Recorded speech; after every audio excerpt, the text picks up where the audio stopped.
You're an IT expert, No, Attorney Mr. Lisa Grace Pagano, Chief No, of Staff, no, General, Mr. Chair. General Manager. No. So, why are you saying that na hindi pwede? Eh, samantalang yung nandito ka last time na hearing namin, IT expert, yung sabi niya pwede.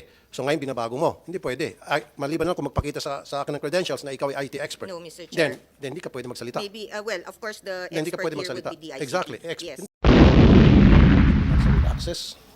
Sa hindi pa nakakaalam, ang root access, ito po ay isang privilege control over the entire system. Parang master key po ito. Ang sino man may hawak niyan, pwede siya makapasok labas ng the whole system. Pwede siya mag-edit, pwede po siyang mag-delete. He or she can do everything and anything. Ganun po katindi itong root access na ito. Kaya nga nung last time, nandito yung mga taga-PCSO, isang tinanong ko, kung walang proper safeguards, pwede bang mamanipula ang buong computer system? And the answer was yes. Now, ang pinagtaka ko lang, bakit yung may root access ay si GM at AGM? Dapat magkaroon ng check and balance. Tanggalin natin yung isang root access sa AGM. Ibigay natin kay Chairman Kua. Kasi GM, AGM, magkapareho lang yan. Isang tao lang yan, isang ilong. Isang kamatis, sabi pa nga nila. So from now on, Attorney Pagano, gusto ko si Chairman Juni Kua bilang chairman, dapat siya ang isa sa mga root access. Nakaka-insulto naman, chairman siya, hindi siya binigyan ng root access. Ang binigyan yung Alipores, yung AGM. So sa next hearing, gusto ko meron siyang access. Is that okay by you, Chairman Kua? Isa ka sa dalawa kayo ni GM magkaroon ng root access? Well, Mr. Chairman, I think if that is the wishes of the committee, I will have to oblige. I just am not sure whether, since there are two persons having access to the source code, magiging very safe. I mean, siyempre, yung hawak ko, I have control of it.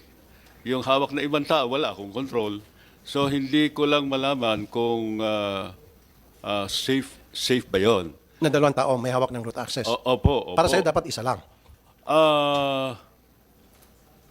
I really don't know kung sino po talaga ang mas maganda na may hawak nito na hindi talaga basta-basta ma-access, no?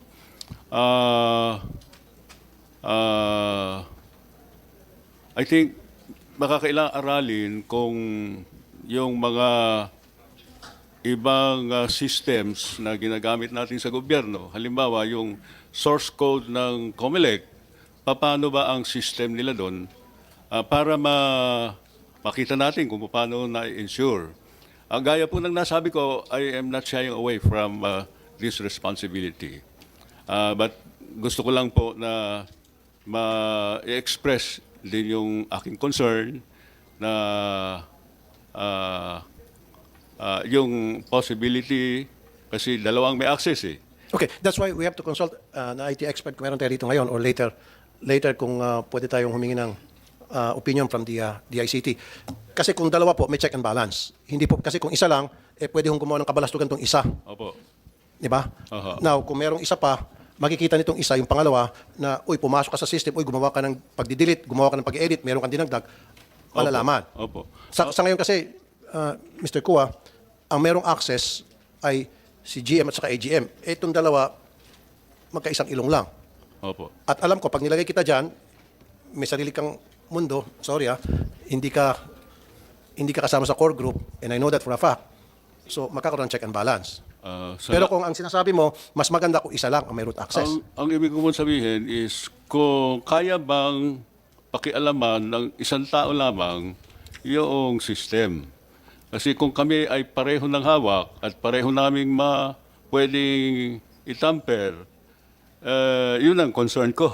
Okay. I hope I express myself follow you well. now. So, ibig sabihin, yung root access, yung code nakalagay sa Vault, pag kailangan na, bubuksan yung Vault, dalawang tao pareho, and then, pag kailangan maka-access dun sa computer, both persons are looking? Is that what you're saying? Or Baka po mas maganda yung ganun, na walang may hawak, pero hindi mabubuksan yung bolt kung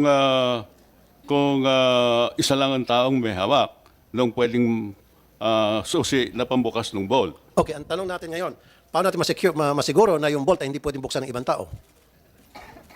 Opo. Sinong maghahawak ng susi sa bolt? Kagaya po ng sistema sa safety box ng bangko, yung bangko may hawak, yung depositor may hawak. So, meron pong hindi lang isa ang humahawak. Pwede namang marami ang humahawak para lang makasigurado na kailangan magkakasabwat. So, ibig sabihin, Attorney Pagano, merong vault dyan na malalaman kung sino nag-access, kung sino nagbukas o hindi. I think there's such a vault. So, ilalagay yung root access doon sa vault and then isa lang ang pwedeng humawak niyan at mag-open ang system and of course may testigo once in-open ang system. Okay ba yun sa inyo? Baka po kinakailangan hindi lang isang susi, baka kailangan dalawa, tatlo, apat, 5 susi para marami talagang susi. Pag maraming susi, di marami maka-access. Opo, pero kailangan po magkakasama sila para mabuksan. Yun po ang ibig kong sabihin. Hindi po pwedeng isang tao lang ang magbubukas. Okay, parang sa bangko. So, Opo. lahat, pare-parehong susi nila. Hindi pwedeng isa lang magbukas. Opo. Hindi ubra yun. Opo. Dapat lahat ng may susi na yan, sabay-sabay bubuksan. Opo. At saka isa pa po, kailangan po masigurado tayo na yung source code na yun, walang ibang may hawak na. Okay.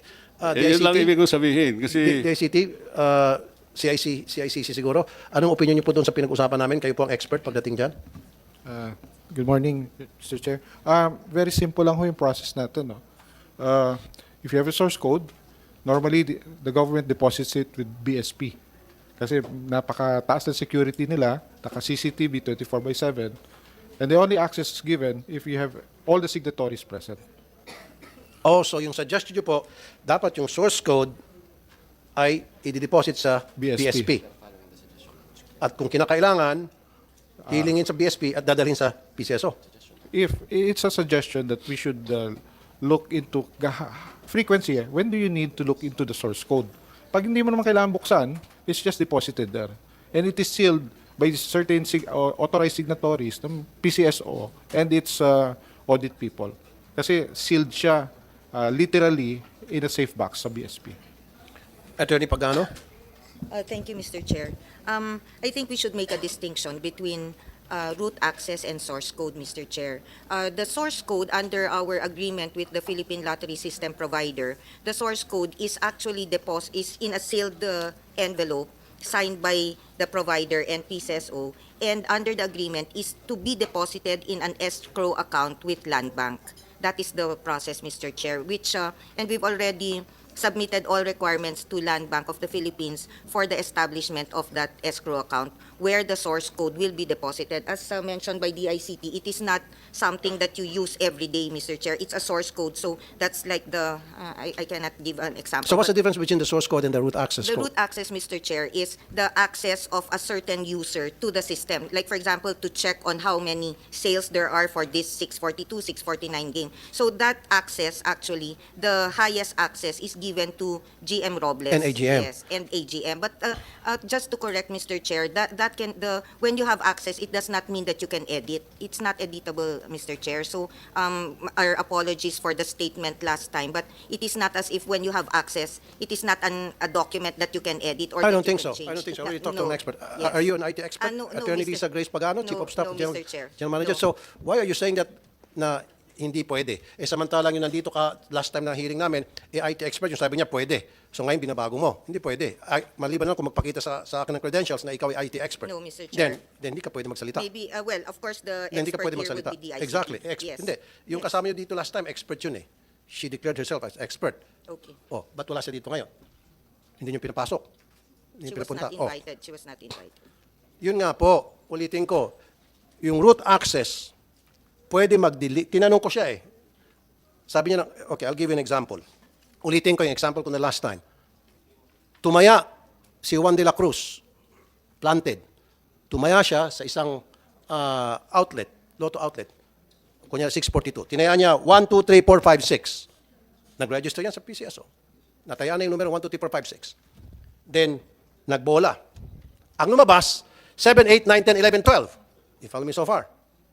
Okay? Now, yung taong may root access, pwede niyang palabasin, kunya walang nanalo, pwede niyang palabasin through another computer system na yung 1, 2, 3, 4, 5, 6 na tinayaan niya, i-change niya to 7, 8, 9, 10, 11, 12 para mag-match doon sa winning number. Tinanong ko yon, sabi niya, imposible. Sabi ko, why? Kasi nga may tinatawag na post-audit. Nasaan yung mirror? Nasaan nga dito? Saan? Yung tinatawag na witness mirror, post-audit.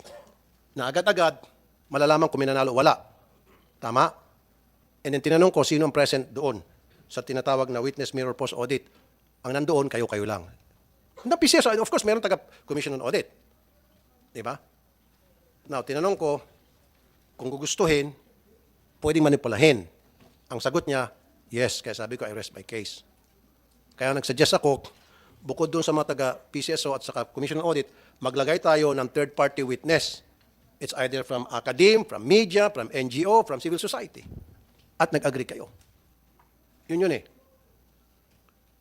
So therefore, ang gusto ko, mas maganda siguro, di ba nagbubola kayo ng mga games live?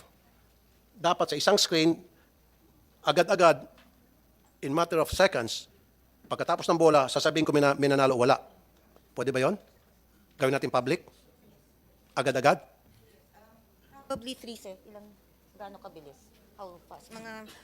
When they put the numbers, Mr. Chair, it probably takes 1 or 2 minutes. Yeah. 1, Or 2 minutes for the system to tell if that is a winning number. masyado ata matagal. Dapat 30 seconds lang. Kaya yon. I will ask our... No, pagkatapos ng bola, lumabas yung 6 na numero, agad-agad, meron isa pang screen dyan, napapanood ng mga tao at nandun kay mga witnesses, mag-register agad. 2 winners, 1 winner, tapos nakalagay ko anong lugar. The number of winners can be identified in... Hindi sasabihin kung sinong winners. Yes. Hindi natin kailangan yun. Basta't nakalagay lang kung ilang winners. And yung Kunya nakalagay commission, 2 winners. the Lotto. Yes, yes. O, nakalagay kunya, Olonga po, Cavite. Yes, yes. Pwede yon. Yes. Gawin natin public from Yes, now on. Mr. Chair. Good. Kasi sa ngayon nakatago eh. Hindi, sa ngayon, di ba, it is not being made public, di ba? Malalaman na lang namin, after a day or two, sabihin nyo, no winners. Right after the draw, Mr. Chair, right after the draw, during the live draw, if you watch the 9 p.m. draw, immediately, the winner is declared. If there is a winner. Sinasabi? Yes po. Live? Yes po. Okay? Yes. At kailangan, yung sinasabi ko pa rin, again, yung nagmamonitor, Opo. nandoon present, meron din mga outsider, Yes yung third po, party. meron po. Okay. From the community. In fact, we have a panel of judges who participate in the draw procedures from pre-draw, Mr. Chair, which means the weighing of the balls. As Wala well. akong problema sa pre-draw kasi nakikita eh. Yes po. Yung problema ko doon sa post-audit. Yes. Kasi yung post-audit, kayo-kayo lang yan sa isang kwarto ata, tama? No, not Saan? really. Doon din po sa draw court. In the draw court, there's a room which is called the Ramti. Ramti, di ba? Tama. So from now on, tuwing meron kayong gagawin mga desisyon, gusto ko, dapat meron din tao si Chairman Kuwa. Yes. Kasi ang nangyayari, palagi nyo siyang, tinatanggal eh. No, the chairman is actually given also. The chairman can watch the draw anytime, whether the pre-draw, 2:59 p.m. Dapat draws. involved siya palagi. Yes. Kaya nga siya chairman eh. Yes, there's no such Hindi, kasi nakataas ng kilay, Attorney Pagano, Yes, sir. yung AGM na assistant alipores lamang ni GM, nabibigyan ng napakaraming opportunities, napakaraming pribileyo, whereas yung si chairman, isa sa pinakamataas dyan sa PCSO, palagi siyang itinatabi. From now on, Yes. in the name of transparency, sa lahat ng mga decision making ninyo, sa lahat ng mga policy making ninyo, kailangan involved si chairman. Is that okay with you, chairman? Thank you for your kind statement, Mr. Chairman. Yes, Mr. Chairman.